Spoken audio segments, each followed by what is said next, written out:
ಇವರು ಪ್ರವೃತ್ತಿಯಲ್ಲಿ ಕಲೆ ಸಾಹಿತ್ಯ ಸೇವಕಿ, ಗಾಯಕಿ, ನಿರ್ಮಾಪಕಿ ಹಾಗೂ ಸಹ ನಿರ್ದೇಶಕಿ.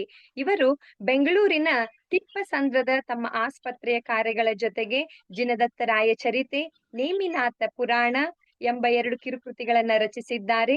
ಹಾಗೆ ಪ್ರತಿ ಭಾನುವಾರ ಬೆಳಗ್ಗೆ 9 ರಿಂದ 9:30ವರೆಗೆ ಚಂದನ ವಾಹಿನಿಯಲ್ಲಿ ಪ್ರಸಾರವಾಗುವ 275 ಸಂಚಿಕೆಗಳನ್ನ ಪೂರೈಸಿದ ರತ್ನತ್ರಯ ಎಂಬ ಧಾರ್ಮಿಕ ಧಾರಾವಾಹಿಯ ನಿರ್ಮಾಪಕಿ, ನಿರ್ದೇಶಕಿಯಾಗಿ ಜನಪ್ರಿಯರಾಗಿದ್ದಾರೆ. ಅಷ್ಟೇ ಅಲ್ಲದೆ ಮೊದಲ ಬಾರಿಗೆ ಕಿರುತೆರೆಯಲ್ಲಿ ಜೈನ ಧಾರ್ಮಿಕ ಸಾಮಾಜಿಕ ಕಾರ್ಯಕ್ರಮ ನೀಡುತ್ತಿರುವ ಮೊದಲ ಮಹಿಳಾ ನಿರ್ಮಾಪಕಿ, ನಿರ್ದೇಶಕಿ ಎಂಬ ಕೀರ್ತಿಗೆ ಕೂಡ ಪಾತ್ರರಾಗಿದ್ದಾರೆ.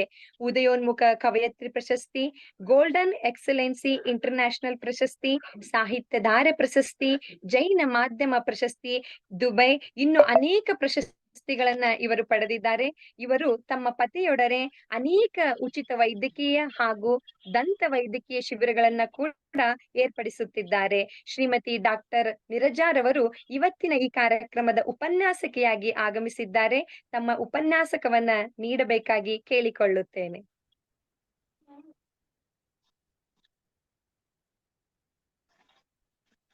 ನಮಃ ಶ್ರೀ ವರ್ಧಮಾನಾಯ ನಿರ್ಧೂತ ಕಲಿಲಾತ್ಮನೆ ಸಾಲೋಕಾನಾಂ ತ್ರಿಲೋಕಾನಾಂ ಯದ್ವಿದ್ಯಾ ದರ್ಪಣಾಯತೆ. ಎಲ್ಲರಿಗೂ ಜೈ ಜಿನೇಂದ್ರ. ಇವತ್ತು ನಿರಂಜನ ಲಹರಿ ಯೂಟ್ಯೂಬ್ ಚಾನೆಲ್ ನಲ್ಲಿ ಈ ಪ್ರಬಂಧ ಸ್ಪರ್ಧೆಯ ಫಲಿತಾಂಶ ಘೋಷಣಾ ಕಾರ್ಯಕ್ರಮ ಪ್ರಸಾರ ಆಗ್ತಾ ಇದೆ. ಕಾರ್ಯಕ್ರಮದ ಅಧ್ಯಕ್ಷತೆ ವಹಿಸಿರುವ ಡಾಕ್ಟರ್ ಆಕಾಶ್ ರಾಜ್ ಅವರಿಗೂ, ತೀರ್ಪುಗಾರರಾದ ಸುಕುಮಾರ್ ಜೈನ್ ಅವರಿಗೂ, ಮುಂದೆ ನೃತ್ಯ ಪ್ರದರ್ಶನ ನೀಡಲಿರುವ ಪ್ರೇಮಾ ಉಪಾಧ್ಯಾಯ ಅವರ ತಂಡಕ್ಕೂ, ನಿರೂಪಣೆ ಮಾಡುತ್ತಿರುವ ಶ್ರೀಮತಿ ಶ್ರುತಿ ಅವರಿಗೂ ಮತ್ತು ಪ್ರಬಂಧ ಸ್ಪರ್ಧೆಯಲ್ಲಿ ಭಾಗವಹಿಸಿದಂತಹ, ಅದು ಬಹಳ ಇಂಪಾರ್ಟೆಂಟು, ಎಲ್ಲ ಸ್ಪರ್ಧಿಗಳಿಗೂ ನನ್ನ ಆದರಪೂರ್ವಕ ಪ್ರೀತಿಪೂರ್ವಕ ನಮಸ್ಕಾರಗಳನ್ನ ಸಲ್ಲಿಸ್ತೇನೆ. ಹಾಗೇನೆ ಈ ಕಾರ್ಯಕ್ರಮದಲ್ಲಿ ಉಪಸ್ಥಿತರಿರುವ ಎಲ್ಲ ಶ್ರೋತೃಗಳಿಗೂ ನನ್ನ ಗೌರವಪೂರ್ವಕವಾದ ನಮಸ್ಕಾರಗಳು.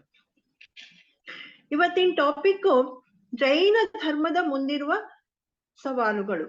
ನಾನು ನಿರಂಜನ್ ಅವ್ರಿಗೆ ಫೋನ್ ಮಾಡಿ ಕೇಳಿದೆ, ಇದು ಜೈನ ಧರ್ಮದ ಮುಂದಿರುವ ಸವಾಲುಗಳು ಅಥವಾ ಜೈನರು ಮುಂದಿರುವ ಸವಾಲುಗಳು ಅಂತ. ಮೇಡಮ್, ಜೈನ ಧರ್ಮದ ಮುಂದಿರುವ ಸವಾಲುಗಳು ಅಂದ್ರು. ಆಮೇಲೆ ನಾನು ಯೋಚನೆ ಮಾಡ್ತಾ ಇದ್ದೆ, ಜೈನ ಧರ್ಮದ ಅನುಯಾಯಿಗಳನ್ನು ಜೈನರು ಅಂತ ತಾನೇ ಕರೀತಾರೆ. ಹಾಗಾದ್ರೆ ಜೈನ ಧರ್ಮದ ಮುಂದಿರುವ ಸವಾಲುಗಳು ಜೈನರ ಮುಂದಿರುವ ಸವಾಲುಗಳು ಕೂಡ ಹೌದು. ಸವಾಲುಗಳು, ಸಮಸ್ಯೆಗಳು ಪ್ರತಿಯೊಬ್ಬರ ಜೀವನದ ಒಂದು ಅವಿಭಾಜ್ಯ ಅಂಗವೇ ಆಗಿ ಹೋಗಿದೆ. ಯಾರಿಗಾದ್ರೂ ಸಮಸ್ಯೆ ಇಲ್ಲ ಅನ್ನೋರಿದ್ದಾರ? ಎಲ್ಲರಿಗೂ ಏನಾದ್ರೂ ಇದೆ. ಆದ್ರೆ ಇವತ್ತು ಈ ವಿಷಯವನ್ನ ಚರ್ಚಿಸುವ ಉದ್ದೇಶ ಏನು ಅಂತಂದ್ರೆ, ನಾವು ಏನಾದ್ರೂ ಇದಕ್ಕೊಂದು ಪರಿಹಾರ ಇದೆಯಾ ಅಂತ ಚಿಂತನೆ ಮಾಡೋದಕ್ಕೆ. ಆದ್ರೆ ಪ್ರಸಕ್ತ ನಾವು ಪರಿಹಾರ ಕಂಡುಕೊಳ್ಳುವ ನಿಟ್ಟಿನಲ್ಲಿ ಜೈನರು ಪ್ರಯತ್ನ ಪಡ್ತಿಲ್ವೇನೋ ಅಂತ ನನಗನ್ಸುತ್ತೆ. ಅನೇಕ ವಿಷಯಗಳು ನಮ್ಮ ಕೈ ಮೀರಿ ಹೋಗ್ತಾ ಇವೆ.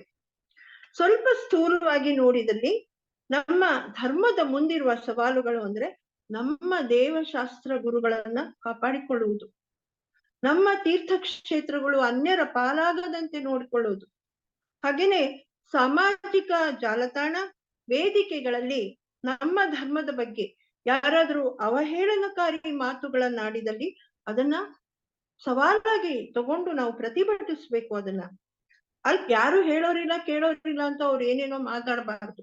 ಹಾಗೇನೆ ಅಲ್ಪಸಂಖ್ಯಾತವಾಗಿರುವ ನಮ್ಮ ಸಮಾಜದ ಜನಸಂಖ್ಯೆ ಹೆಚ್ಚಿಸ್ಬೇಕು. ಯಾಕೆ?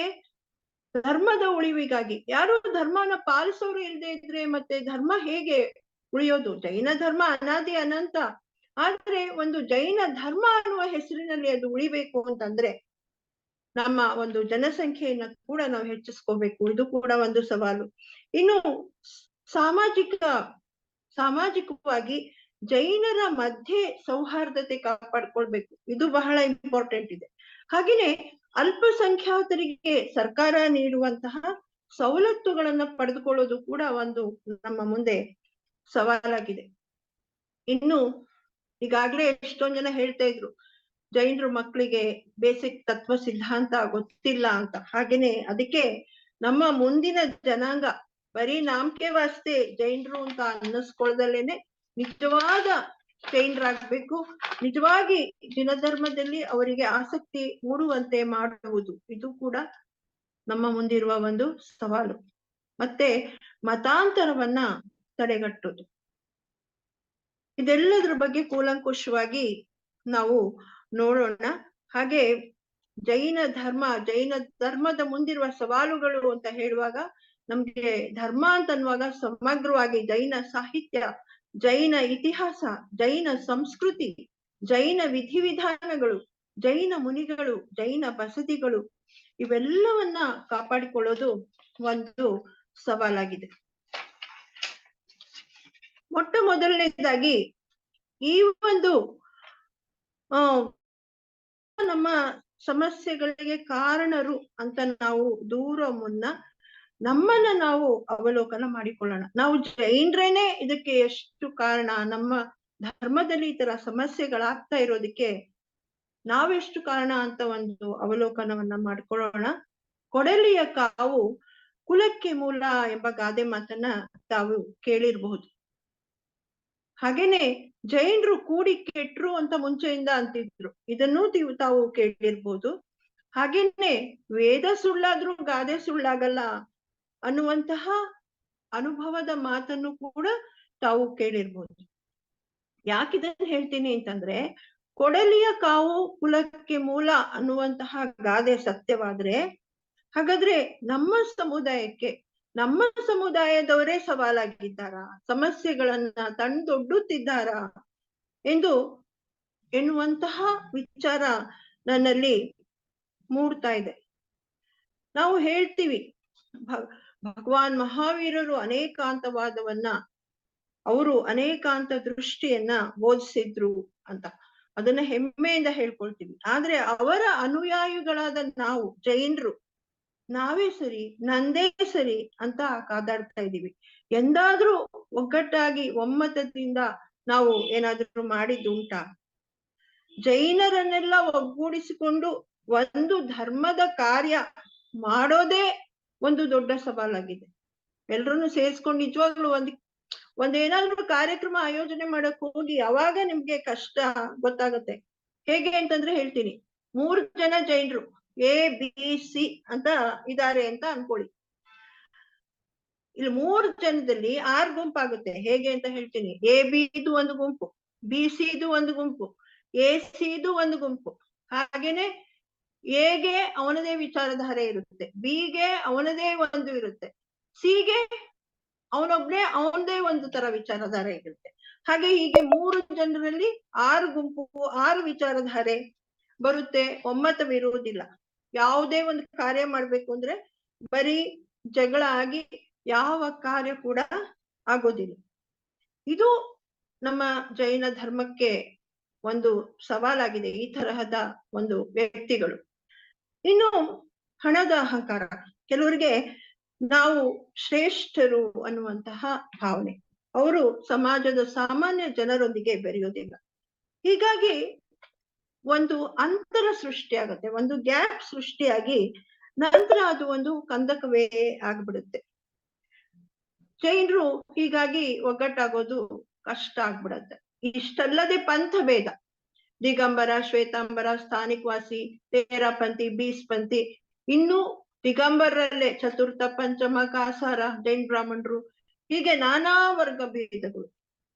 ಮೊದಲೇ ಅಲ್ಪಸಂಖ್ಯಾತರು ಈ ತರ ಪೀಸ್ ಆಗ್ಬಿಟ್ರೆ ನಾವು ಒಗ್ಗಟ್ಟಾಗೋದು ಕಷ್ಟ ಆಗುತ್ತೆ.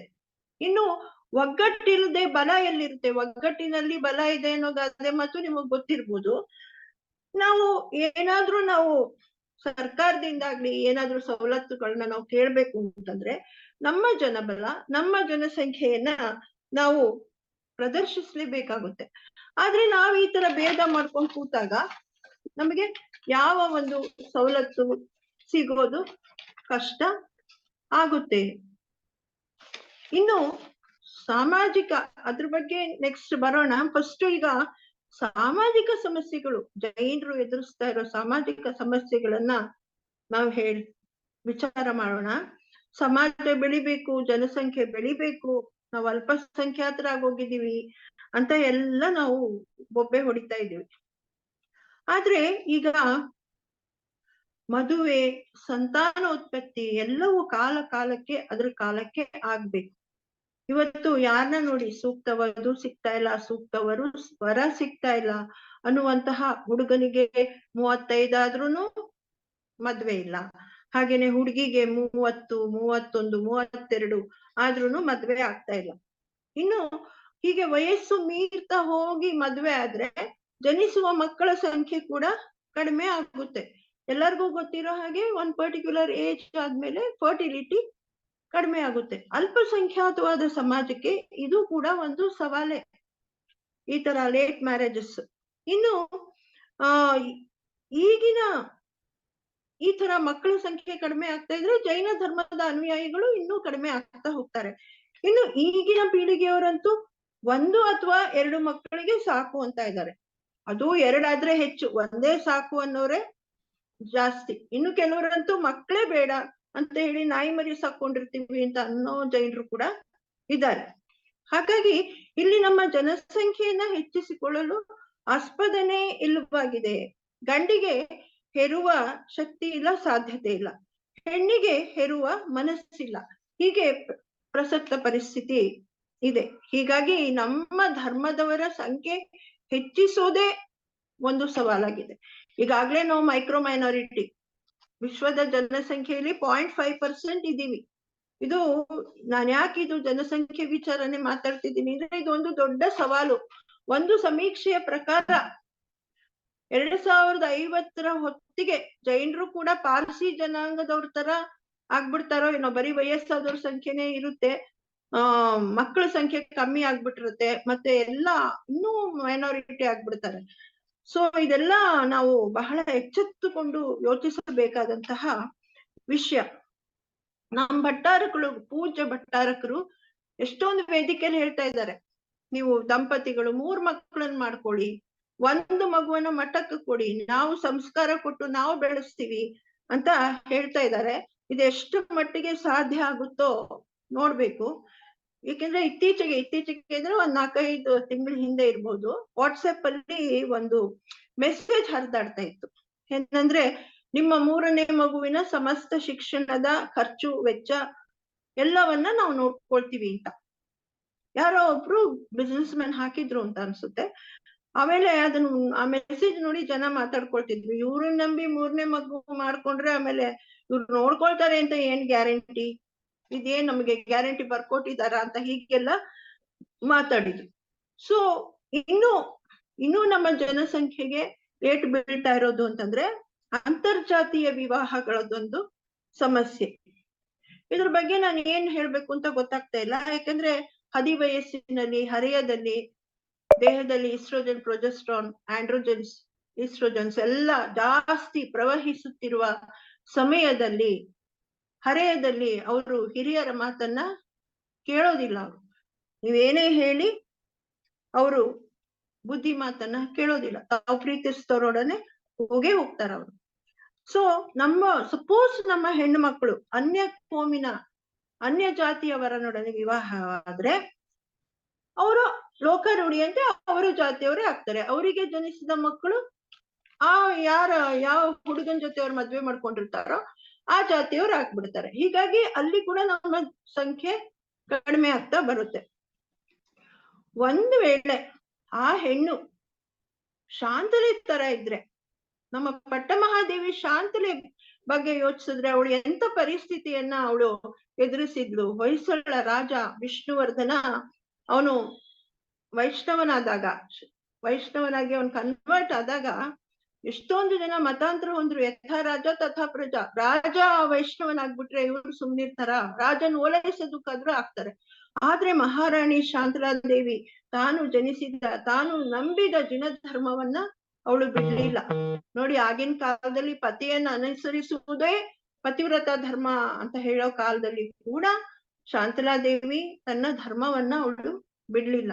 ಅದ್ರಿಂದ ಎಷ್ಟೊಂದು ಜನ ಮತಾಂತರವಾಗೋದು ತಪ್ತು. ಯಾಕಂದ್ರೆ ರಾಜ ಆದ್ರೆ ಆಗ್ಲಿ, ನಮ್ ರಾಣಿ ಇದ್ದಾಳಲ್ಲ ಅಂತ ಹೇಳಿ ಎಷ್ಟೊಂದು ಜನ ಆಗ್ಲಿಲ್ಲ. ಇದಕ್ಕೆ ನಾವು ಶಾಂತಲಾದೇವಿಗೆ ಬಹಳ ಋಣಿಗಳಾಗಿರ್ಬೇಕು. ಇಲ್ಲದಿದ್ರೆ ಬಹಳಷ್ಟು ಜನ ಮತಾಂತರವಾಗ್ಬಿಡ್ತಾ ಇದ್ರು.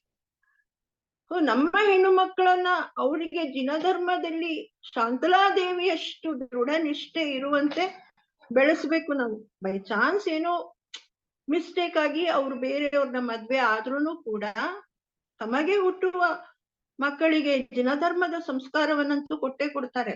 ನಮ್ದೆಲ್ಲ ಬೇಸಿಕ್ ಏನಿದೆ ಅಹಿಂಸಾ ಪರಮೋ ಧರ್ಮ, ಇದ್ರದ್ದು ಸಂಸ್ಕಾರ ಇರುತ್ತೆ. ಇಷ್ಟಾದ್ರೂ ನಾವು ಪರಿಹಾರವನ್ನ ಕಂಡ್ಕೊಳ್ಬೇಕು.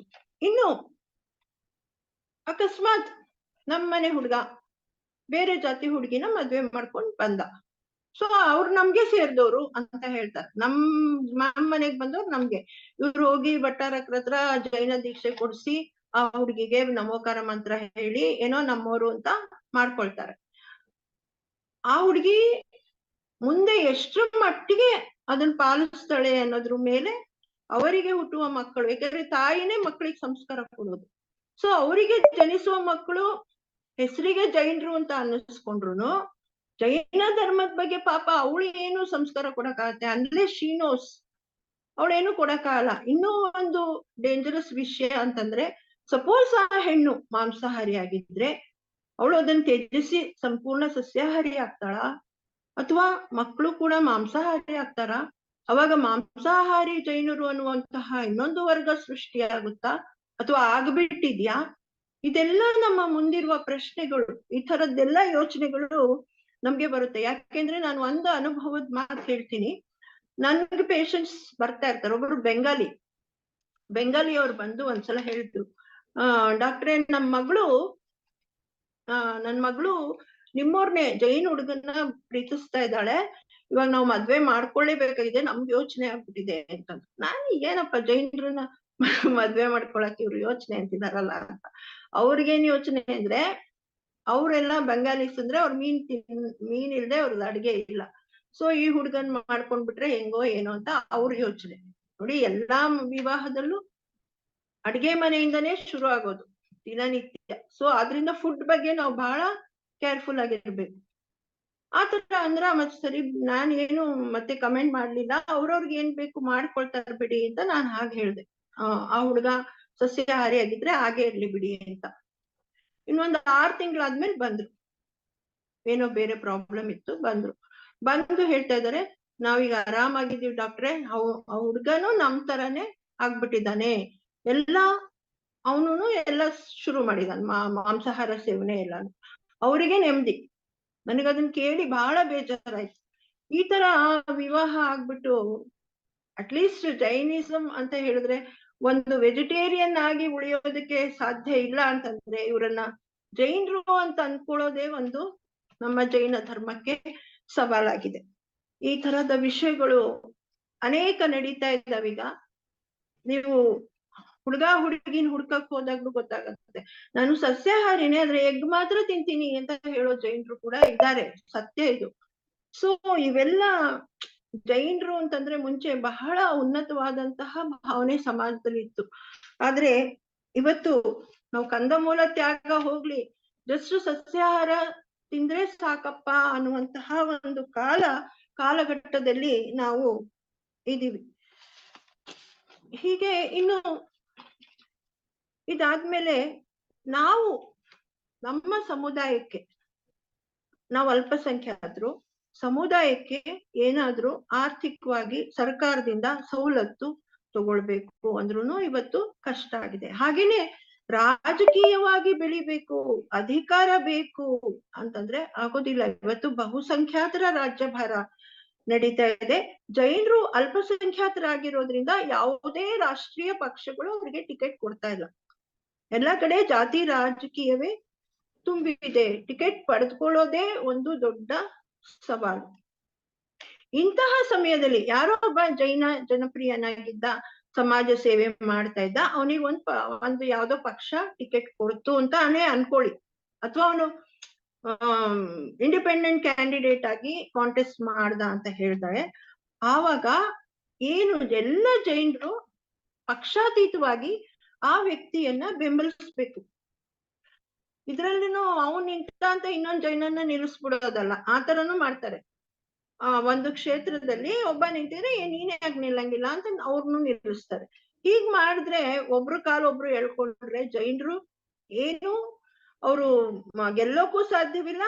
ಅಕಸ್ಮಾತ್ ಗೆದ್ರುನು ಅವರು ಆ ಎಲ್ಲ ಅನ್ಯ ಕೋಮಿನವರು ತುಂಬಿರುವಂತಹ ಮಂತ್ರಿ ಮಂಡಲದಲ್ಲಿ ಒಬ್ಬನೇ ಒಬ್ಬ ಏನು ದನಿ ಎತ್ತಲು ಸಾಧ್ಯ? ಆ ದನಿಯನ್ನ ಕೇಳಿಸಿಕೊಳ್ಳೋರು ಯಾರು? ಇದನ್ನೆಲ್ಲ ಯೋಚನೆ ಮಾಡ್ಬೇಕು. ಇವೆಲ್ಲ ನಮ್ಗೆ ಜೈನರ ಮುಂದಿರುವ ಸವಾಲುಗಳು.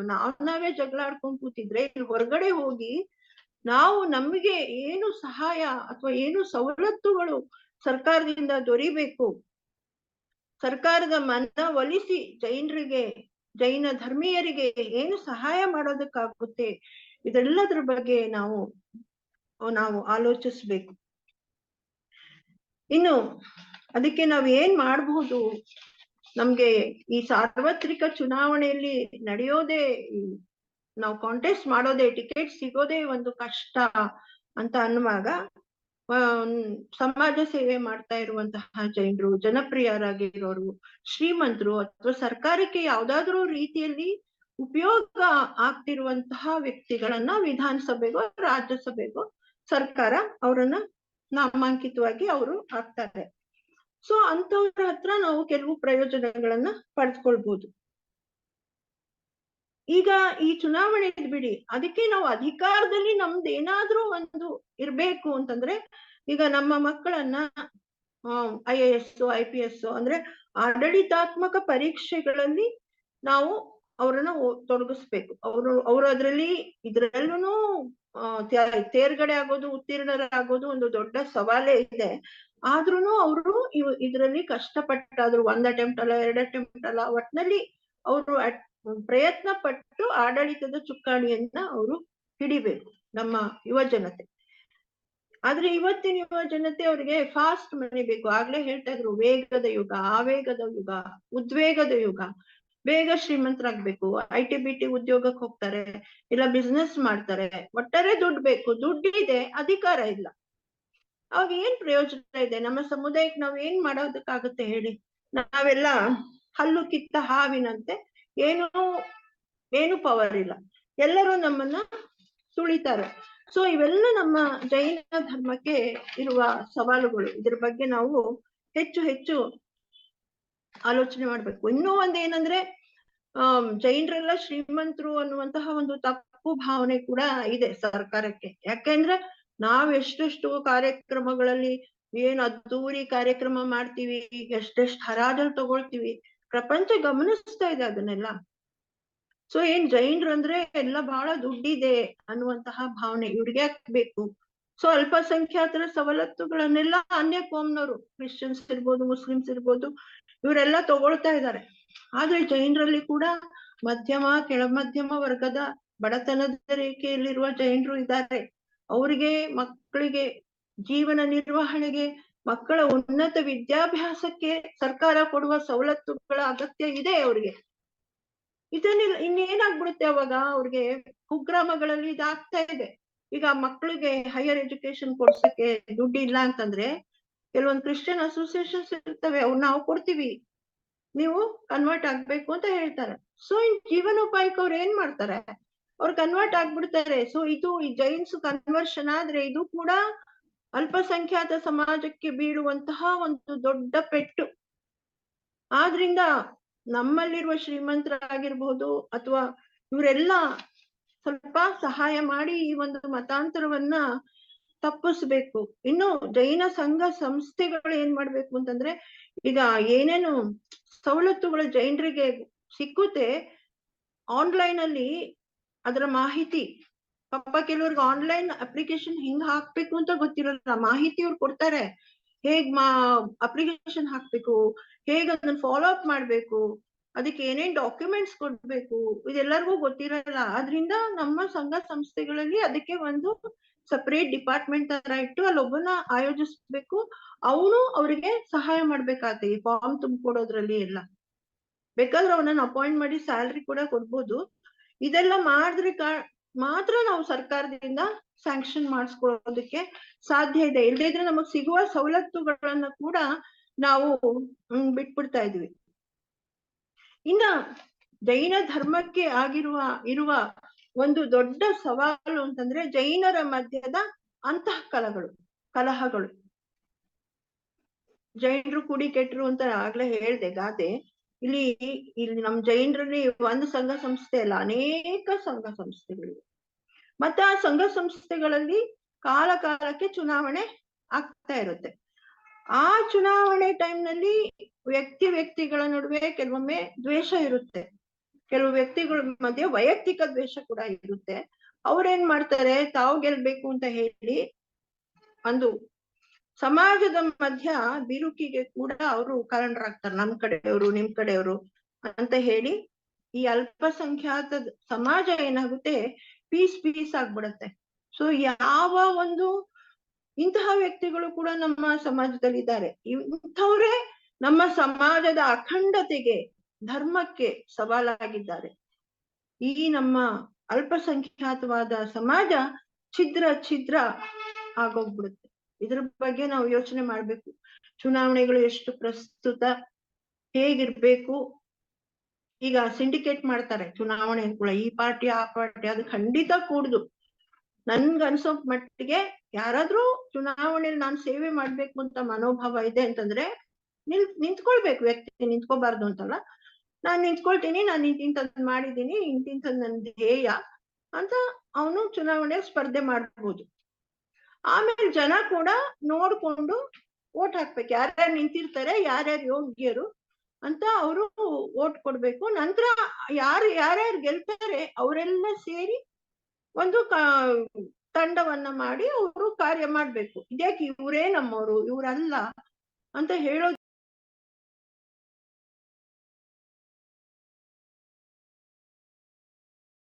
ಸಮಾಜದಲ್ಲಿ ಒಡಕಿಗೆ ಕಾರಣ ಆಗುತ್ತೆ.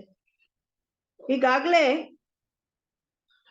ಸಾಹಿತ್ಯ, ಸ್ವಾಧ್ಯಾಯ, ಧರ್ಮ, ಇತಿಹಾಸ ಇದೆಲ್ಲದರ ಬಗ್ಗೆ ಆಸಕ್ತಿ ಇರೋರು ಕಡಿಮೆ ಆಗ್ತಾ ಇದ್ದಾರೆ. ಏನೋ ಈಗ ಈ ತರ ಆನ್ಲೈನ್ ಕಾರ್ಯಕ್ರಮಗಳು ಆಗ್ತಾ ಇರೋದ್ರಿಂದನೇ ಸ್ವಾಧ್ಯಾಯ ಪ್ರೇಮಿಗಳಿಗೆ ಸ್ವಲ್ಪ ಅವಕಾಶ ಸಿಗ್ತಾ ಇದೆ. ಇಲ್ದೇ ಇದ್ರೆ ಬಿಗ್ ಸ್ಟೇಜಸ್ ಅಲ್ಲೆಲ್ಲ ಬರೀ ಫಾರ್ಮ್ಯಾಲಿಟೀಸ್, ಒಬ್ರಿಗೊಬ್ರಿಗೆ ಆನರ್ ಮಾಡೋದು, ಈ ತರದ್ದೇ ಕಾರ್ಯಕ್ರಮ ಆಗ್ತಾ ಇರುತ್ತಲ್ಲಿ. ಈ ಧರ್ಮಕ್ಕೆ, ಈ ಒಂದು ಚರ್ಚೆಗೆ, ವಿಚಾರಗೋಷ್ಠಿಗಳಿಗೆ ಅವಕಾಶವೇ ಇಲ್ದಂತೆ ಆಗಿದೆ. ಸೊ ನಮ್ಮ ಯುವ ಜನತೆಗೆ ನಾವ್ ಏನ್ ಮೆಸೇಜ್ ಕೊಡ್ತಾ ಇದೀವಿ ಅಂತ ನನಗೆ ಗೊತ್ತಾಗ್ತಿಲ್ಲ. ಧರ್ಮದ ಮೂಲ ಸ್ವರೂಪವನ್ನೇ ನಾವು ಮರೀತಿದೀವ. ಜೈನರ ಫಂಕ್ಷನ್ ಅಂದ್ರೆ ಬರೀ ಇಷ್ಟೇನಾ ಅಂತ ಯುವ ಜನತೆ ಇವತ್ತು ನಮ್ಮನ್ನ ಪ್ರಶ್ನಿಸ್ತಾ ಇದ್ದಾರೆ. ಖಂಡಿತ ನನ್ ಮಕ್ಳು ಕೂಡ ಚಿಕ್ಕ ವಯಸ್ಸಲ್ಲಿ ಬರ್ತಿದ್ರು, ಆಮೇಲೆ ಬರ್ಲೇ ಇಲ್ಲ ಅವರು. ಅಲ್ಲೇನ್ ನಡೀತಾ ಇರುತ್ತೆ ಬಿಡು ಅನ್ನೋ ಹಾಗೆ ಅವರು ಭಾವನೆ. ನಾವು ಬರೀ ಬಿಗ್ ಫಂಕ್ಷನ್ಸ್, ಗ್ರ್ಯಾಂಡ್ ಫಂಕ್ಷನ್ಸ್ ಮಾಡೋದಕ್ಕಿಂತ ಒಂದು, ಈಗಾಗ್ಲೇ ಕೆಲವ್ರು ಹೇಳಿದ್ರು, ಧಾರ್ಮಿಕ ಶಿಬಿರ, ಬೇಸಿಗೆ ಧಾರ್ಮಿಕ ಶಿಬಿರ ಮಕ್ಕಳನ್ನ ಹಿಡ್ಕೊಂಡು, ಯಾಕಂದ್ರೆ 3 ವರ್ಷದ ಬುದ್ಧಿ 100 ವರ್ಷದವರೆಗೆ ಅಂತ ಹೇಳ್ತಾರೆ. ಆ ಚಿಕ್ಕ ಮಕ್ಕಳ ಮನಸ್ಸಿನಲ್ಲಿ ಧರ್ಮದ ಬೀಜವನ್ನ ಬಿತ್ತಿದ್ರೆ ಅವ್ರು ಮುಂದೆ ಅವರು ಯಾವತ್ತೂ ನಮ್ ಧರ್ಮ ಹೇಗಿದೆ, ಏನು ಅದರ ಸ್ವರೂಪ ಏನು ಅನ್ನೋದನ್ನ ಅವರು ಮರೆಯೋದಿಲ್ಲ. ಆದ್ರಿಂದ ಇವತ್ತು ಬೇಸಿಗೆ ಧಾರ್ಮಿಕ ಶಿಬಿರಗಳನ್ನ ಮಾಡಿ ಜೈನ ತತ್ವಗಳ ಬಗ್ಗೆ, ಕೆಲವರಂತಾರೆ ಚಿಕ್ಕ ಮಕ್ಳಿಗೆ ಏನ್ ಅರ್ಥ ಆಗುತ್ತೆ ತತ್ವ, ಷಡ್ದ್ರವ್ಯ ಹೇಳ್ಕೊಡಿ ನೀವು, ಅವ್ರು ಅರ್ಥ ಮಾಡ್ಕೊಳ್ತಾರೆ. ಅದು ಬಿಟ್ಬಿಟ್ಟು ಬರೀ ಜೈನ್ ಧಾರ್ಮಿಕ ಶಿಬಿರ ಅಂತಾನೆ ಆಯೋಜಿಸ್ತಾರೆ, ಸ್ವಲ್ಪ ಕ್ರಾಫ್ಟ್ ಹೇಳ್ಕೊಡ್ತಾರೆ, ಕಲರಿಂಗ್ ಹೇಳ್ಕೊಡ್ತಾರೆ, ಗೇಮ್ಸ್ ಆಡ್ಸಿ ಕಳಿಸ್ತಾ ಇದ್ದಾರೆ. ಇದನ್ನೆಲ್ಲ ಎಲ್ಲಾ ಶಿಬಿರದಲ್ಲೂ ಮಾಡ್ತಾರೆ.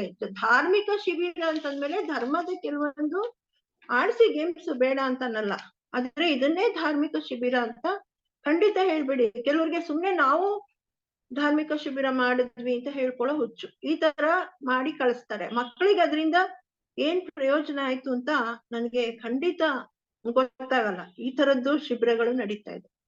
ಇಷ್ಟಲ್ಲದೆ ನಮ್ಮ ಜೈನ ಧರ್ಮಕ್ಕೆ ಇನ್ನೂ ಸವಾಲುಗಳು ಅಂದ್ರೆ, ಒಬ್ಬೊಬ್ರು ಮುನಿಗಳು ಚಾತುರ್ಮಾಸಕ್ಕೆ ಬಂದಾಗ ಅವರವರ ಪಂಥದ್ದು ಆಚರಣೆಗಳು ಬೇರೆ ಇರ್ತವೆ, ಅವ್ರು ಮಾಡ್ಕೊಳ್ಳಿ. ಆದ್ರೆ ಇಲ್ಲಿ ಶ್ರಾವಕರ ಮಧ್ಯೆ ಗಲಾಟೆಗಳಾಗೋಗ್ತವೆ. ಯಕ್ಷಿ ಪೂಜೆ ಮಾಡ್ಬೇಕಾ ಮಾಡ್ಬಾರ್ದಾ, ಬಿಸಿನೀರಲ್ಲಿ ಅಭಿಷೇಕ ಮಾಡ್ಬೇಕಾ ತಣ್ಣೀರಲ್ಲಿ ಅಭಿಷೇಕ ಮಾಡ್ಬೇಕಾ, ಡ್ರೈ ಫ್ರೂಟ್ಸ್ ಇಡ್ಬೇಕಾ, ಅಷ್ಟವಿಧಾರ್ಚನೆಗೆ ಹಸಿ ಹಣ್ಣು ಹೂ ಇಡ್ಬೋದಾ, ಇದೇ ಕ್ವಶನ್ಸ್. ಧಾರ್ಮಿಕ ಒಂದು ಧರ್ಮದ ಕ್ಲಾಸ್ ಅಂತ ಹೋದ್ರೆ ಇದೇ ಚರ್ಚೆಗಳು ಎದ್ದು ಬೇಜಾರಾಗೋಗ್ಬಿಡುತ್ತೆ. ಒಂದು ಸ್ವಾಧ್ಯಾಯ ಮಾಡೋಣ, ಒಂದು ಗ್ರಂಥವನ್ನ ತಿಳ್ಕೊಳ್ಳೋಣ ಕೂಲಂಕುಷವಾಗಿ ಅನ್ನೋದಕ್ಕಿಂತ ಇದೇ ಚರ್ಚೆ. ಈ ತರ ಈ ಬಾಹ್ಯ ಆಚರಣೆಗಳು ಕೂಡ ನಮ್ಮನ್ನ ವಿಭಾಗಿಸುತ್ತಿವೆ. ಇದು ಸಮ್ಯತ್ವ, ಇದು ಮಿಥ್ಯಾತ್ವ ಅಂತ ಇವ್ರೇ ಮೇನ್ ಆಗಿ ತತ್ವಾರ್ಥ ಶ್ರದ್ಧಾನಾಂ ಸಮ್ಯಕ್ ದರ್ಶನಂ ಅಂತ ಎಷ್ಟು ಸಿಂಪಲ್ ಆಗಿ ಆಚಾರ್ಯರು ನಮ್ಗೆ ಹೇಳ್ಬಿಟ್ಟಿದ್ದಾರೆ. ಸಪ್ತ ತತ್ವಗಳಲ್ಲಿ ಶ್ರದ್ಧೆಯನ್ನಿಡುವುದೇ ಸಮ್ಯಕ್ ದರ್ಶನ ಹೊರತು ಯಾವುದೇ ಬಾಹ್ಯ ಆಚರಣೆಗಳಲ್ಲ. ಮತ್ತು ನೀವೇನೇ ಇಡಿ ಭಗವಂತನ ಮುಂದೆ, ಅಲ್ಲಿ ಭಕ್ತಿ ಭಾವ ಇಲ್ಲದೆ ಇದ್ರೆ ಏನಿಟ್ರೆ ಏನ್ ಪ್ರಯೋಜನ? ಭಾವನೆಯ ಪರಿಶುದ್ಧತೆ, ಪರಿಣಾಮದ ನಿರ್ಮಲತೆ, ಇದು ನಮ್ಮನ್ನ ಪರಮಾತ್ಮನ ಹತ್ತಿರ ಕರ್ಕೊಂಡು ಹೋಗೋದು ಹೊರತು ಈ ಬಾಹ್ಯ ಆಲೋಚನೆಗಳಲ್ಲೇ, ಬಾಹ್ಯ ಏನು ಈ ಒಂದು ಆಚರಣೆಗಳಲ್ಲಿ ನಮ್ಮ ಜೈನರು ಬಡದಾಡ್ತಾ ಇದ್ರೆ ಇದೇ ಒಂದು ಜೈನ ಧರ್ಮಕ್ಕೆ ಸಮಸ್ಯೆ ಆಗಿದೆ. ಅಲ್ಲಿ ಇನ್ನೊಬ್ರು ಏನೋ ಯಕ್ಷ ಪೂಜೆ ಮಾಡಲ್ಲ ಅಂತಂದ್ರೆ ಕೆಲವ್ರು ಹೋಗಲ್ಲ, ಮಾಡ್ತಾರೆ ಅಂದ್ರೆ ಕೆಲವ್ರು ಹೋಗಲ್ಲ. ಹೀಗೆಲ್ಲ ಆಗಿ ಜೈನ ಧರ್ಮ ಅಂದ್ರೆ ಕರ್ಮ ಸಿದ್ಧಾಂತವನ್ನ ಹೇಳುವ ಧರ್ಮ, ಕರ್ಮ ಸಿದ್ಧಾಂತವನ್ನ ಪ್ರತಿಪಾದಿಸುವಂತಹ ಧರ್ಮ. ನಾವು ಇದನ್ನ ನಂಬೇಕೆ ಹೊರತು ನಮ್ಮಲ್ಲಿ ಈ ಬಾಹ್ಯ ಆಚರಣೆಗಳಿಗೆ, ಈಗಂತೂ ಬಾಹ್ಯ ಆಚರಣೆಗಳಲ್ಲಿ ಎಷ್ಟೊಂದು ವೈದಿಕ ಸಂಪ್ರದಾಯಗಳು ಬಂದು ಸೇರ್ಕೊಂಡ್ಬಿಟ್ಟಿವೆ, ಜೈನರಲ್ಲಿ ಅದಿಲ್ಲ. ಸೊ ಇವೇ ನಮ್ಮ ಧರ್ಮಕ್ಕೆ ಸವಾಲಾಗಿರೋದು. ನಿಜವಾದ ಜೈನ ಧರ್ಮ ಅಂದ್ರೆ ಏನು ಅಂತ ಯಾರಿಗೂ ಗೊತ್ತಾಗ್ತಾ ಇಲ್ಲ. ಈ ನಾನು ಆಗ್ಲೇ ಹೇಳಿದ್ದು, ಇವಾಗಾಗ್ಲೇ ಬಸದಿಗಳು ಜೀರ್ಣೋದ್ಧಾರ, ಹೊಸ ಬಸದಿಗಳನ್ನು ಕಟ್ಟಿಸ್ತಾ ಇದ್ದಾರೆ.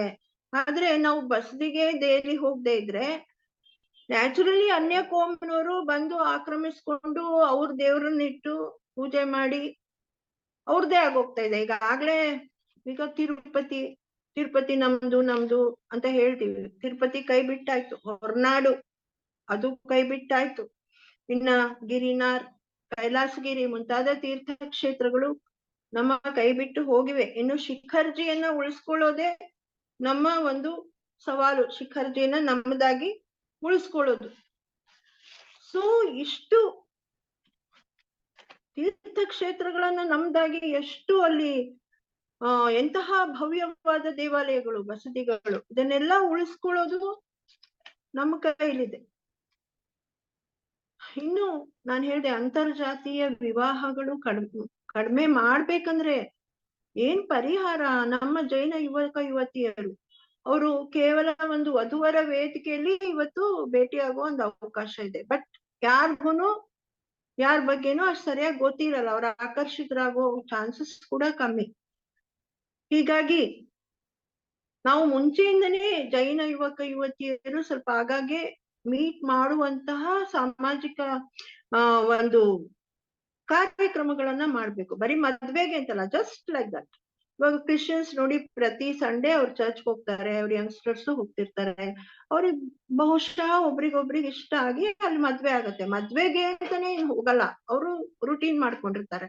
ಹಾಗೇನೆ ಇಂತಹ ಒಂದು ಪದ್ಧತಿಯನ್ನ ನಮ್ಮಲ್ಲಿ ತರಬೇಕು. ಮತ್ತು ಇನ್ನು ನಮ್ಮ ಸಮುದಾಯ ಒಳಿತಾ ಇರೋದಕ್ಕೆ ಕಾರಣ ಜೈನರಲ್ಲಿ ಹೆಚ್ಚುತ್ತಿರುವ ವಿವಾಹ ವಿಚ್ಛೇದನಗಳು.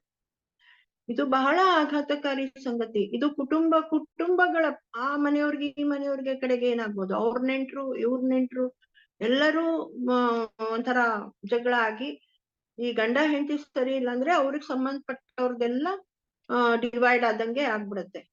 ಸೊ ಇದೆಲ್ಲ ನಮ್ಮ ಜೈನ ಧರ್ಮಕ್ಕೆ, ಜೈನ ಸಮಾಜಕ್ಕೆ ಇರುವ ಸವಾಲುಗಳು ಅಂತ ಹೇಳೋದಕ್ಕೆ ನಾನು ಬಯಸ್ತೀನಿ.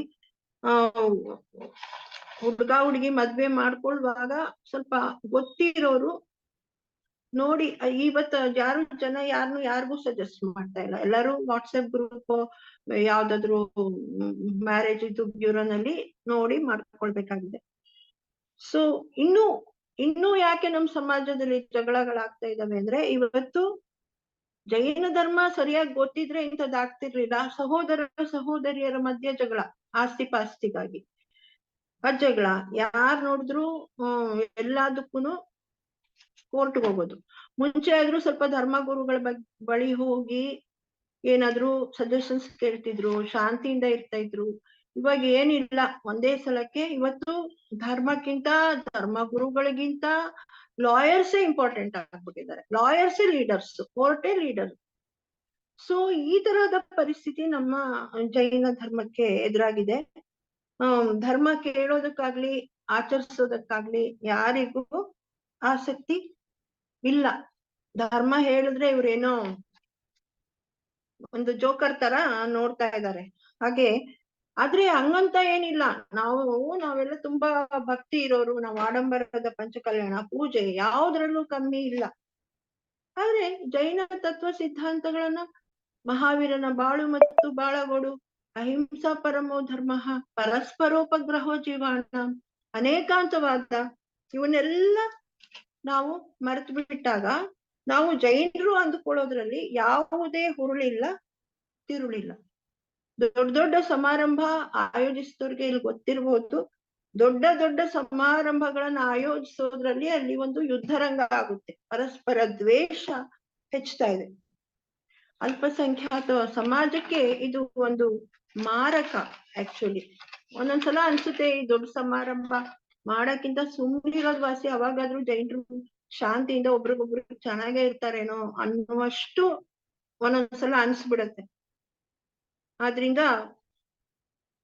ಮುಂಚೆ ಜೈನರ ಬಗ್ಗೆ ಆಗ್ಲೇ ಹೇಳ್ದೆ ನಾನು, ಇತರೆ ಜಾತಿಯವರಲ್ಲಿ ನಾವು ಅಲ್ಪಸಂಖ್ಯಾತರಾಗಿದ್ರು ಕೂಡ ಜೈನರು ಬಹಳ ಶ್ರೇಷ್ಠರು, ಯಾರಿಗೂ ಮೋಸ ಮಾಡೋದಿಲ್ಲ, ಅವ್ರು ಪ್ರಾಮಾಣಿಕರು, ಯಾರ ತಂಟೆಗೂ ಹೋಗೋದಿಲ್ಲ, ಯಾರಿಗೂ ಕೆಡುಕನ್ ಮಾಡೋದಿಲ್ಲ ಅನ್ನುವಂತಹ ಭಾವನೆ ಇತ್ತು. ಆದ್ರೆ ಇವತ್ತು ಕೆಲವು ಜೈನರ ವರ್ತನೆಯಿಂದ ಜೈನರ ಬಗೆಗಿನ ಗೌರವ ಭಾವನೆ ಕೂಡ ಇತರ ಸಮುದಾಯದಲ್ಲಿ ಕಡಿಮೆ ಆಗ್ತಾ ಇದೆ. ಸೊ ಇವೆಲ್ಲ ಜೈನ ಧರ್ಮದ ಜೈನರ ಮುಂದಿರುವ ಸವಾಲುಗಳು. ನಾವು ಅಲ್ಪಸಂಖ್ಯಾತರಾಗಿ ಆಗಿರುವಾಗ ನಾವಿನ್ನೂ ಎಚ್ಚರವಾಗಿರ್ಬೇಕು. ಸಮಾಜದಲ್ಲಿ ನಮ್ಮ ಬಿಹೇವಿಯರ್ ಹೇಗಿರ್ಬೇಕು, ನಾವು ಒಬ್ರು ಬೆಟ್ಟು ಮಾಡಿ ತೋರಿಸ್ದೇ ಇರೋ ಹಾಗೆ ನಮ್ಮ ನಡವಳಿಕೆ ಇರ್ಬೇಕು. ಈಗಾಗ್ಲೇ ಹಿಂದೆ ಕೆಲವೊಂದೆಲ್ಲ ಸೋಷಿಯಲ್ ಮೀಡಿಯಾದಲ್ಲಿ ಗೊಮ್ಟೇಶನ್ ಬಗ್ಗೆ ಆಯ್ತು, ನಮ್ಮ ಜೈನ ಮುನಿಗಳ ಬಗ್ಗೆ ಆಯ್ತು, ಕೆಟ್ಟದಾಗಿ ಕಮೆಂಟ್ಸ್ ಬರ್ತಾ ಇತ್ತು. ಸೊ ಅವನ್ನ ಪ್ರತಿಭಟಿಸ್ತೀವಿ, ಸರಿ, ಬರೀ ಪ್ರತಿಭಟನೆಯಿಂದ ಗಲಾಟೆಗಳು ಅದೆಲ್ಲ ಆಗತ್ತೆ. ಅದಕ್ಕೆ ನಾನೇನ್ ಯೋಚನೆ ಮಾಡಿದೆ, ಕೆಲವ್ರಿಗೆ ಗೊತ್ತಿರಲ್ಲ ದಿಗಂಬರ ಸಾಧು ಅಂದ್ರೆ ಏನು ಅಂತ, ಅವ್ರಿಗೆ ಐಡಿಯಾನೇ ಇರಲ್ಲ ಅನ್ಯಕೋಮ್ನವ್ರಿಗೆ, ಅದಕ್ಕೆ ಗೇಲಿ ಮಾಡ್ತಾರೆ. ಆದ್ರಿಂದ ದಿಗಂಬರ ಮುನಿಗಳ ಬಗ್ಗೆ ಅರಿವು ಮೂಡಿಸುವಂತಹ ಕಾರ್ಯಕ್ರಮಗಳನ್ನ ನಮ್ಮ ರತ್ನತ್ರಯ ಧಾರಾವಾಹಿ ಡ್ರಾಮಾ ಇರ್ಬೋದು, ನಾವು ಅದನ್ನ ಮಾಡಿದ್ವಿ. ಡ್ರಾಮಾ ಕಿರುಚಿತ್ರಗಳ ಮೂಲಕ ದಿಗಂಬರ ಸಾಧು ಅಂದ್ರೆ ಏನು ಅನ್ನೋದೆಲ್ಲ ನಾವು ಮೆಸೇಜ್ ಕೊಡೋದಕ್ಕೆ ಪ್ರಯತ್ನ ಪಟ್ವಿ. ಈ ನಮ್ಮ ಕಾರ್ಯಕ್ರಮನ ಜೈನೇತರರು ಕೂಡ ನೋಡೋದ್ರಿಂದ ಫಸ್ಟ್ ನಾವು ಅವ್ರಿಗೆ ತಿಳಿವು ಮೂಡಿಸ್ಬೇಕು. ಜೈನ ಧರ್ಮ ಅಂದ್ರೇನು, ಜೈನ ಗುರುಗಳು ಅಂದ್ರೇನು, ಅವ್ರ ತಪಸ್ಸಿನ ಅವ್ರ ಹೇಗಿರುತ್ತೆ ಅವ್ರ ತಪಸ್ಸು, ಇದ್ರ ಬಗ್ಗೆ ಎಲ್ಲ ನಾವು ಅರಿವು ಮೂಡಿಸ್ಬೇಕು. ಆಗ ಇತರರು ನಮ್ಮನ್ನ ಈ ನಗ್ನತ್ವವನ್ನ ಹೀಯಾಳಿಸೋದು ಕಡಿಮೆ ಆಗುತ್ತೆ. ಇದನ್ನೆಲ್ಲ ನಾವು ಮಾಡ್ಬೇಕು. ಅದು ಬಿಟ್ಬಿಟ್ಟು ನಾವೇನೆ ಜಗಳ ಆಡ್ಕೊಂಡು ಅಂತಹ ಕಲದಿಂದ ಕೂಡಿದ್ರೆ ನಮ್ಮ ಅಲ್ಪಸಂಖ್ಯಾತವಾದ ಸಮಾಜಕ್ಕೆ ಇದು ಬಹಳ ದೊಡ್ಡ ಪೆಟ್ಟು ಅಂತ ನಾನು ಹೇಳೋದಕ್ಕೆ ಇಷ್ಟಪಡ್ತೀನಿ. ಇನ್ನೂ ಸವಾಲುಗಳು ಯೋಚನೆ ಮಾಡಿದ್ರೆ ಬಹಳಷ್ಟಿವೆ. ಈ ಸವಾಲುಗಳನ್ನ ಎದುರಿಸಿ ಈ ಸಮಸ್ಯೆಗಳನ್ನ ಪರಿಹಾರ ಮಾಡಿಕೊಳ್ಳುವ ನಿಟ್ಟಿನಲ್ಲಿ ನಾವೆಲ್ಲ, ಇದು ನಮ್ಮೆಲ್ಲರ ಜವಾಬ್ದಾರಿ, ನಮ್ಮೆಲ್ಲರ ಕರ್ತವ್ಯ. ಇಂತಹ ಒಂದು ಟಾಪಿಕ್ ಬಗ್ಗೆ ಚರ್ಚೆ ಇವತ್ತು ನಿರಂಜನ ಲಹರಿಯಲ್ಲಿ ಇವತ್ತು ಚರ್ಚಿತವಾಗ್ತಾ ಇದೆ. ನಿರಂಜನ್ ಕುದ್ಯಾಡಿ ಅವ್ರಿಗೆ ನಿಜವಾಗ್ಲೂ ನಾವು ಅಭಿನಂದನೆಗಳನ್ನ ಸಲ್ಲಿಸ್ಬೇಕು. ಯಾಕೆಂದ್ರೆ ಇಂತಹ ಅನೇಕ ವಿಷಯಗಳ ಬಗ್ಗೆ ಅವ್ರ ಕೈಲಾಗಿದ್ದನ್ನ ಅವರು ಮಾಡ್ತಾನೆ ಇದ್ದಾರೆ. ಸೊ ಇಂತಹ ವ್ಯಕ್ತಿಗಳನ್ನ ನಾವು ಸಮಾಜದವರು ಗುರುತಿಸಿ ಅವರು ನಿಜವಾಗಿಯೂ ಅಭಿನಂದನಾರ್ಹರು ಅಂತ ಹೇಳ್ತಾ, ಇವತ್ತಿನ ಈ ಒಂದು ಏನು ಚರ್ಚೆ ಇದೆ ಇದರಲ್ಲಿ ಭಾಗವಹಿಸಿದವ್ರಿಗೆಲ್ಲರಿಗೂ ನಾನು ತುಂಬು ಹೃದಯದ ಧನ್ಯವಾದಗಳನ್ನ, ನನ್ನ ನಮನಗಳನ್ನ ಸಲ್ಲಿಸಿ, ನಾವೆಲ್ಲ ನಮ್ಮ ಜೈನ ಧರ್ಮದ ಉಳಿವಿಗೆ, ಈಗಾಗಲೇ ದುಷ್ಮ ಕಾಲ, ಇನ್ನು ದುಷ್ಮ ಕಾಲದಲ್ಲಿ ಆಗ್ಲೇ ಶಾಸ್ತ್ರದಲ್ಲಿ ಹೇಳಿದೆ ಎಲ್ಲ, ಎಷ್ಟ್ ಜನ ಉಳಿತಾರೆ ಏನು ಎಲ್ಲ ಶಾಸ್ತ್ರ ಓದಿದ್ರೆ ಗೊತ್ತಾಗತ್ತೆ. ಸೊ ಈ ಕಾಲಘಟ್ಟದಲ್ಲಿ ನಾವ್ ಎಷ್ಟು ಎಚ್ಚರವಾಗಿರ್ಬೇಕು ಜೈನರು ಅನ್ನೋದನ್ನ ಆಲೋಚನೆ ಮಾಡೋಣ ಅಂತ ಹೇಳ್ತಾ ನನ್ನ ಮಾತುಗಳಿಗೆ ವಿರಾಮ ಹೇಳ್ತೀನಿ. ಜೈ ಜಿನೇಂದ್ರ.